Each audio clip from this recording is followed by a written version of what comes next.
Hey there, everybody. Justin here. Welcome to Wednesday Night Live.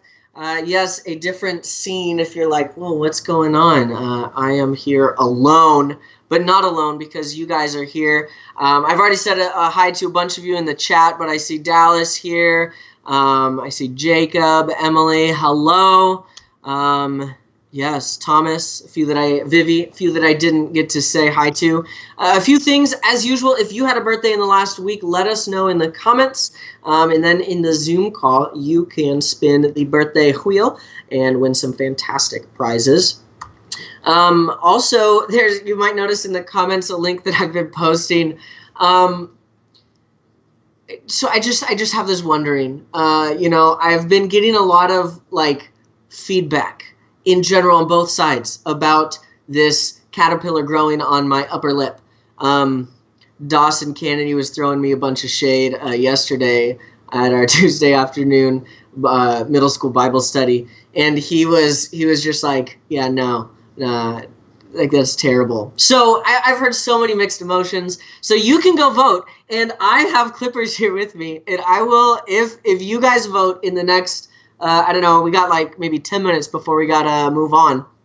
I will shave this mustache off live. So don't forget to vote. I'll post the link again right now. Boom, just posted it again. Go on there. Also, I noticed a few of you guys are trying to do the enter thing. We're not doing that tonight. The way we're doing prizes, you have to come to the Zoom call. And tonight I have a different way for us to give away the prize tonight. So join the Zoom call, and you could have a chance of winning. And part of it is because Aiden, I still can't figure out how, this thing that was running on YouTube was supposed to be a random generator, but Aiden won every time. So sorry, bro, you don't get to win. Also, I see Aiden, it was your birthday yesterday. Happy birthday. Super excited for you. How old are you? 15, 16? I think 15. Let me know in the comments. Which that means you're driving soon, dude. That's crazy. So anyways, congratulations. You get to spin the birthday wheel in the Zoom call, so don't forget to be there. The other thing is, also, if you can't find the poll in the comments, I put it in the description of the video. You might find it there. The other thing is seniors. I know there might be a few seniors out there. You'll be getting a card in the mail. We're going to be doing a little social distance celebration with you. So look in your mailbox, your physical mailbox, for some info on that.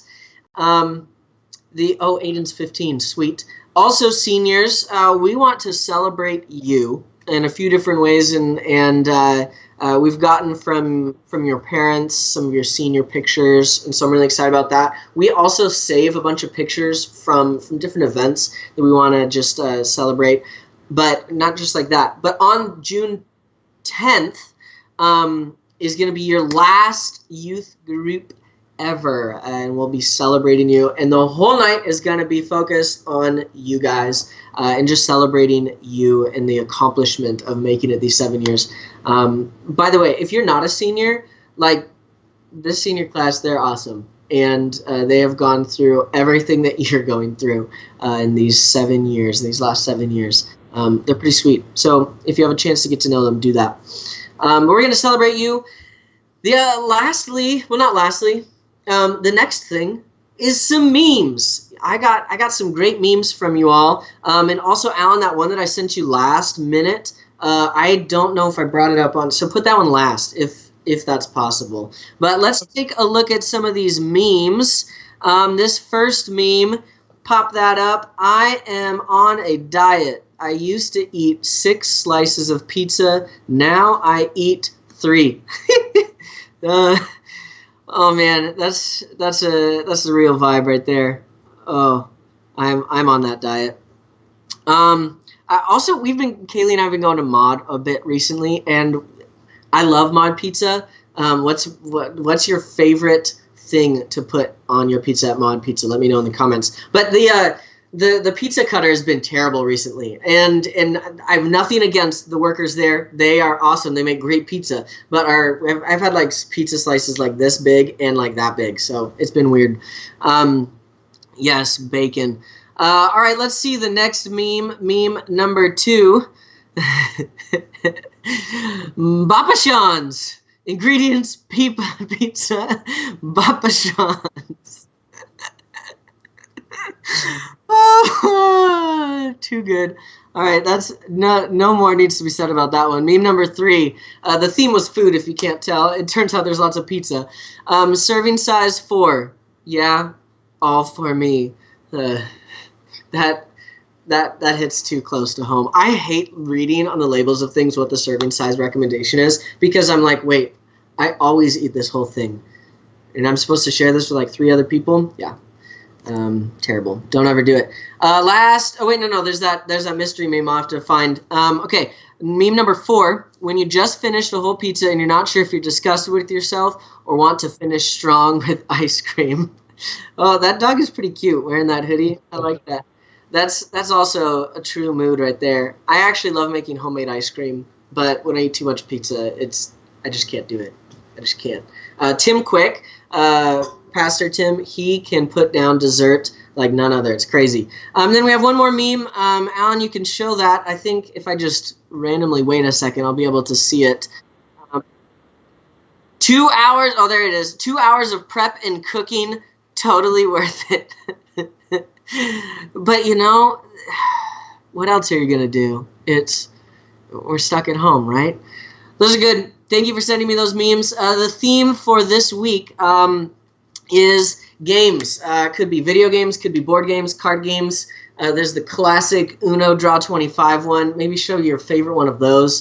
Could do anything with games. Send in your memes next week. I just love laughing at your guys' memes. You guys are pretty funny.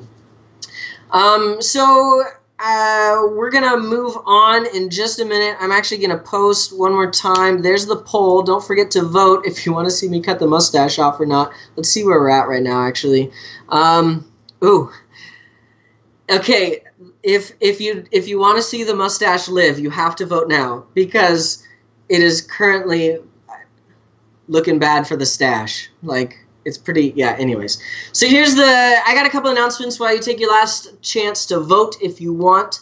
I sent an email out to your parents this morning, actually, and some of you might be wondering, like, man, what's happening, Justin? I hope you haven't felt like I've been keeping you in the dark intentionally. I have not. This is recent events have just come up, and we now have a little more information about what's happening moving forward. But as I say some of this stuff, know that I don't have like a lot of information. I know like one thing for sure, and then a lot of things I don't really know for sure. But here's the first thing. Unfortunately, I was really excited to go to a brand new camp. We're going to go to Black Diamond, but we're not going to be going to Black Diamond because they have canceled all of their camp activities this summer. My hope, I was holding out, hoping that they would like be able to reschedule something for the end of the summer, hoping like maybe they could do that. But I mean, it makes sense for them. They're not able to do that safely, and so that's what's happening. And so unfortunately, we don't get to go to Black Diamond. I'm really sad about that. But that's the one thing I do know. And now here's some ideas of things that we hope to do. But let me tell you, none of this is in stone. All of this is kind of like, hey, I'm hoping this will happen. But one thing I just want to say before I say any of this, I really do believe God is still going to work, that we can still stay connected, and it'll be hard still, because I know this isn't as natural as this is just hanging out playing Kajabi Can. But I have confidence in the Lord, and I trust Him, and I know that it's going to be okay because we serve a great God. So here's what we're hoping to happen. Once Phase 3 hits, I hope that we can meet. I'm not going to promise that to you, because once we get there, we want to be able to do that safely. We want to do that safely for you and for others, not just like, hey, am I going to get sick, but are we going to be spreading this to people who are really vulnerable? But also we want to do that and respect and honor and follow our governing authorities and what they are recommending, saying, hey, this is what it's going to look like if you want to meet with, say, 40 people, which that's like what we would be. But also, like us as a leadership team, a church leadership team, we want to be all on the same page and say, hey, we all feel good about this and can do this safely. So likely this summer probably won't look normal. It won't feel the same. we might have to get creative in how we meet if we can meet. But I'm really hoping that in phase 3 we can meet and we can do some fun, wacky things at the church. The other thing with that, so just so you might know, just in my mind, June 30th is a Tuesday, and we're still going to plan on doing Tuesday night with middle school this summer. This we've been planning on for a few months. We announced that a few months ago. The other thing is, so Tuesday night the 30th, and then Wednesday night July 1st. Those would be the absolute earliest dates, so don't count on anything before that. But if we can meet together, that would be the absolute earliest. But as we all know, things could change at any moment. But I'm hopeful, so be praying with me, those things, because I miss you all a lot. Yes, Vivi, I miss my friends as well. The other thing is with camp, we're planning some things, trying to plan some fun camping trips. We're like, hey, why not just let's get some tents and let's hang out together. And so we're hopefully planning some camping trips for middle school. I have a fun idea that might work out for high school. We have a fun idea that might work out that involves some boats and some water for high school, involves the ocean with middle school. If those work out, it would be super awesome, and I want to ask you to pray with me that God can use something like that to connect us and point us to Him. So pray with me on that, but I just want to let you know we haven't just forgotten about you. I am hopeful, but I'm also trusting in the Lord and wanting to be safe, and I know that it's all going to be okay because we serve a great big God who He really does care for us. I like water too, Aiden. Yes. So anyways, let me check the poll 1 second. If you have questions about that, I'd love to answer those questions later. Oh wow, this is taking me a long time. Oh wow. Oh no, it didn't actually almost catch up. Currently, it is 20 votes yes, 9 votes no. So it looks like I've got this little beard trimmer here. I can't really see. If you want to know, that's what it looks like. Say goodbye. Okay, I don't want to get all these beard trimmings in my computer here. Okay. Oh, this is I have to look. Oh, there it goes. So long. Maybe I should just leave half of it. Yep. I'm just gonna leave half. Half is good. Oh wow, that feels very strange. Well, thank you all for saying goodbye to my mustache with me. I'll shave it all off in a second, but we're actually going to transition Chloe Brown, who a lot of you guys know from working with you in the past, but also she's an RTI student, is helping us out with some worship. So I'm going to pass it off to Chloe, and let's worship our great God together. Hey again. I'm just going to pray for us. Dear Heavenly Father, I just pray that this time would be full of deeper connection with you, and just sweet recognition of your goodness. In Jesus' name, amen.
Spirit of the living God, come fall afresh on me. Come wake me from my sleep.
set free.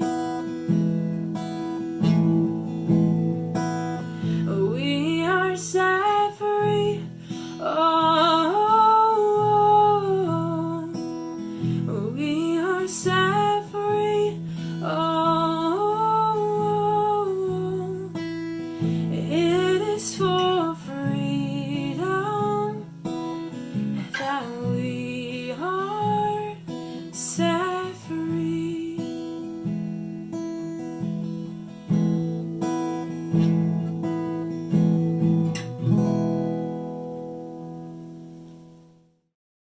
Thank you, Chloe. I always appreciate you leading us in worship. Yeah, I really appreciate it. We're going to jump into our series pieces, part 3. And if you listened last week, you might have noticed, listened last week and have seen posted on our YouTube channel right here, a part 2. There's a video that I posted. I really encourage you to watch it, not right now, but maybe after small groups if you have time tonight before you go to bed or sometime this weekend. We talked about this idea of suffering in Job's life, and I thought it important that we sit a little bit longer. I wanted to move on to what we're doing tonight, so I encourage you to go listen to that. I put the link in the description of this live stream for you guys to check out, but it's also just look in our YouTube channel, you'll find it. But we're going to jump into Job's story again, and as I describe just the second part of Job's suffering here real quick, I want you guys in the comments, as you hear a piece of his story, I would love for you to write in the comments how you would be feeling or what would be going through your mind or what emotions might you have if you were in Job's shoes when this was happening, okay? So picking up in Job's story, everything kind of got taken away from him, like a lot of bad stuff. And he said, blessed be the name of the Lord. The Lord gives and he takes away. And then there's this scene where Satan comes back to God and says, Job is awesome, but I think part of that is because we took away all his stuff, but he still has his health. He still has his flesh. And so God releases Satan and says, all right, go ahead. And what ends up happening is that Satan strikes Job, and it's crazy. He just gets these like boils, these sores all over his entire body. It describes from head to toe. And there's this scene, like I can't even just imagine the pain it would be to have all these open wounds just oozing a bunch of like gross stuff all over your arms and your head, your face, your legs, your toes, your feet, your back where you can't reach. It's just incredible pain. And Job he has nothing left. He's just covered in these open wounds, and he finds himself just in the dirt, in this pile of ash. And he takes a piece of broken pottery, and the only thing he has like strength to do is he just starts scraping his wounds and like scraping the pus out of all of these open wounds all over his body. How would you feel if you were in his shoes? What might be going through your head, or what questions might you be asking? He's in this immense pain, and then I think the craziest thing happens to him. His wife walks up to him, the person who's supposed to be his best friend, supposed to be the person he can trust the most, and he can count on through sickness and health, richer or poorer, right? His wife then walks up to him and says this in Job chapter 2. His wife said, do you still hold fast to your integrity? Curse God and die. Can you imagine? The person you trust most, when you are at your lowest, just abandoning you and saying, why are you still holding on? Just curse God and die. And she walks away. What's crazy is Job responds. Yeah. Tell me what you think, how you would feel in if you were in his shoes in the comments. But what's crazy is that he says to her, he responds, you speak as one of the foolish women who would speak. Shall we receive good from God, and shall we not receive evil? In all this, Job did not sin with his lips. He didn't sin the whole time.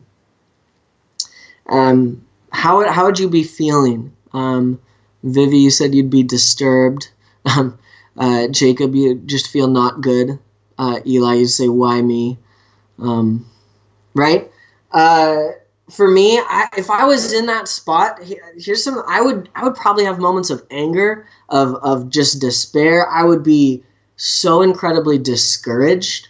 I would be defeated. I would probably even start questioning like my entire life, saying like, God, what are you even doing? Are you even here? Do you even care? Like, what is happening? Do you hear me when I pray to you? I'd be asking those kind of questions. I'd be feeling these intense things because I'd have nothing left. And the question I want us to begin to wrestle with as we jump into chapter 3 is this. When we are in deep sorrow, when we are experiencing pain and suffering, when we have questions, what is okay to feel? What is okay to say? What is okay to pray? Is there anything that's like off limits? I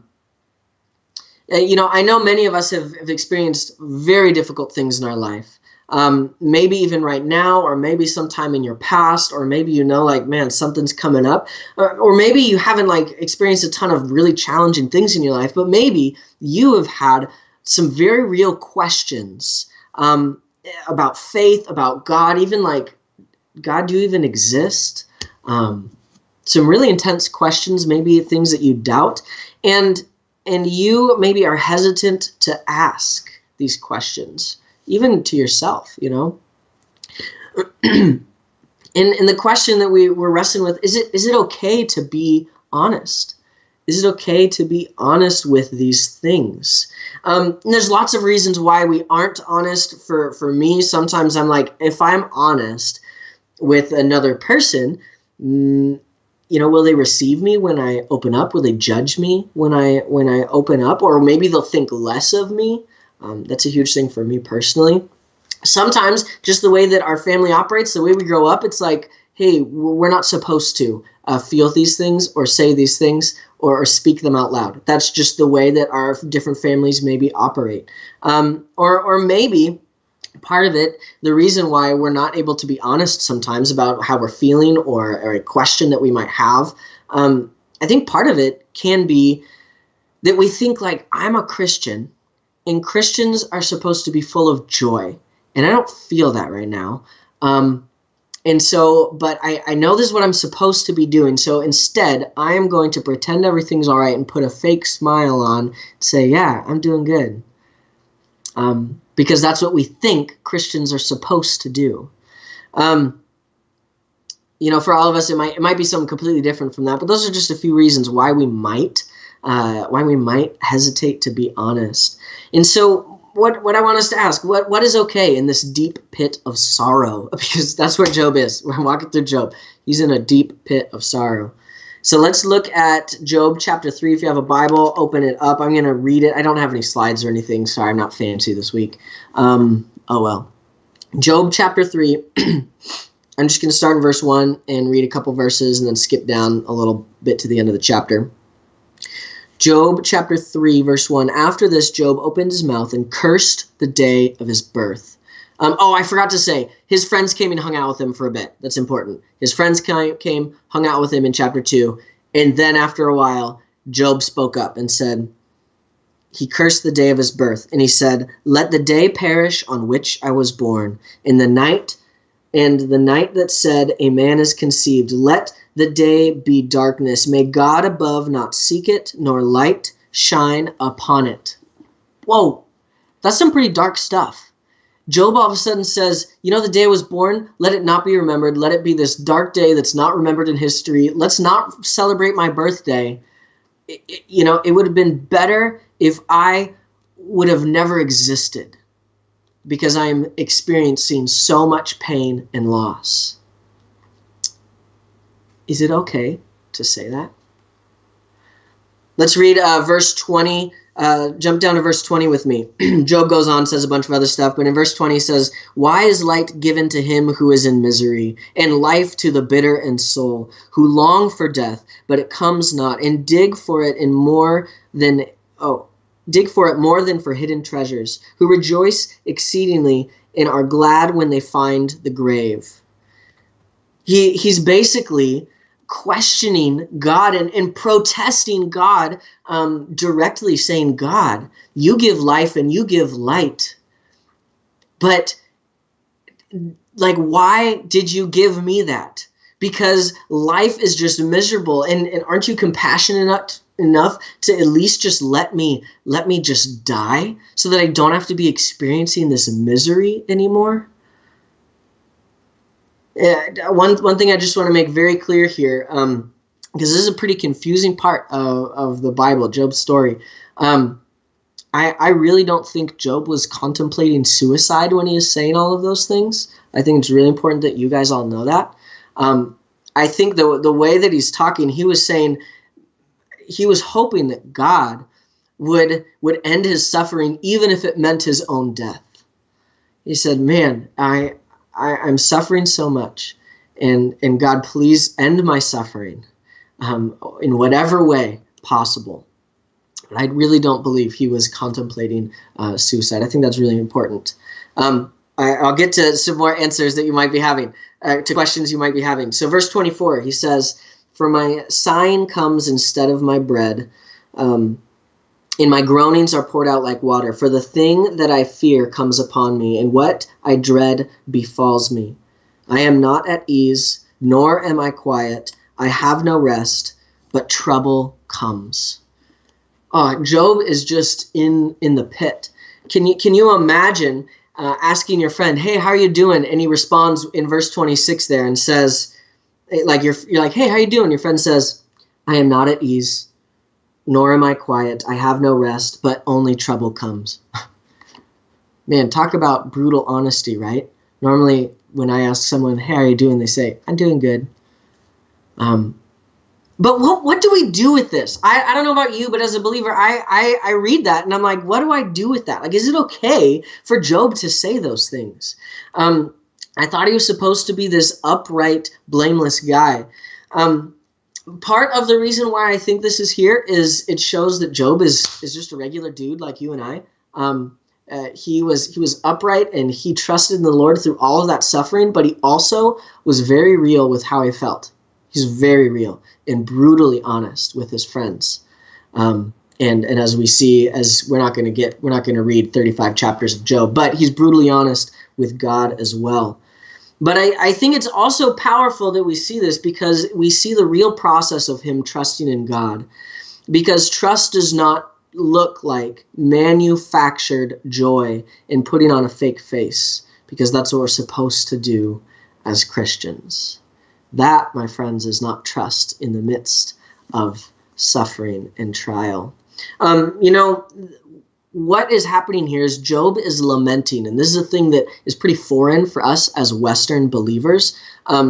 He was lamenting, and lament is this unique expression of what's going on inside, because it is not just like I'm going to say this or cry or feel this or be open about this, how I'm feeling.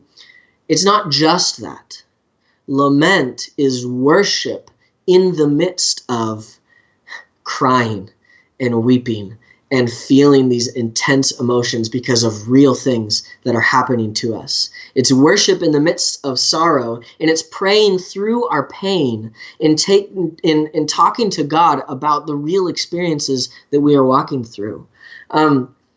Lament is this really unique thing because it exists in this in-between space, okay? Like this in-between space of suffering and hope, of protest and joy. It's like two things that seem complete opposite, but in this beautiful space that I really believe that the Lord has for us as believers to feel these real things and be honest with Him at the same time.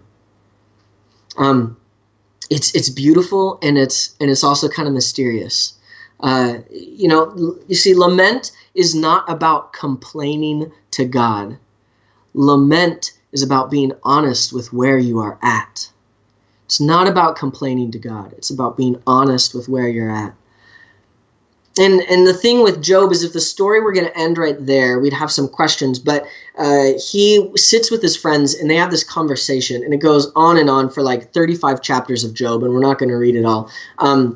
But in that process, as he's covered in sores, in pain, and as he corrects the wrong theology of his friends, and as he thinks through his own theology of what he knows to be true, and as he's honest with where he's at, he lands at this place in chapter 19 that I want to read to you. It's in chapter 19, verse 25, and he says, "For I know that my Redeemer lives, and at the last he will stand upon the earth. And after my skin has been thus destroyed, yet in my flesh I shall see God, whom I shall see for myself, and my eyes shall behold, and not another. My heart faints within me. I shall see God. My Redeemer lives. I know that my Redeemer lives." Through this process of lament, being honest with where he's at, and proclaiming truth that he knows that my Redeemer lives, Job lands in this place where he is still covered in boils.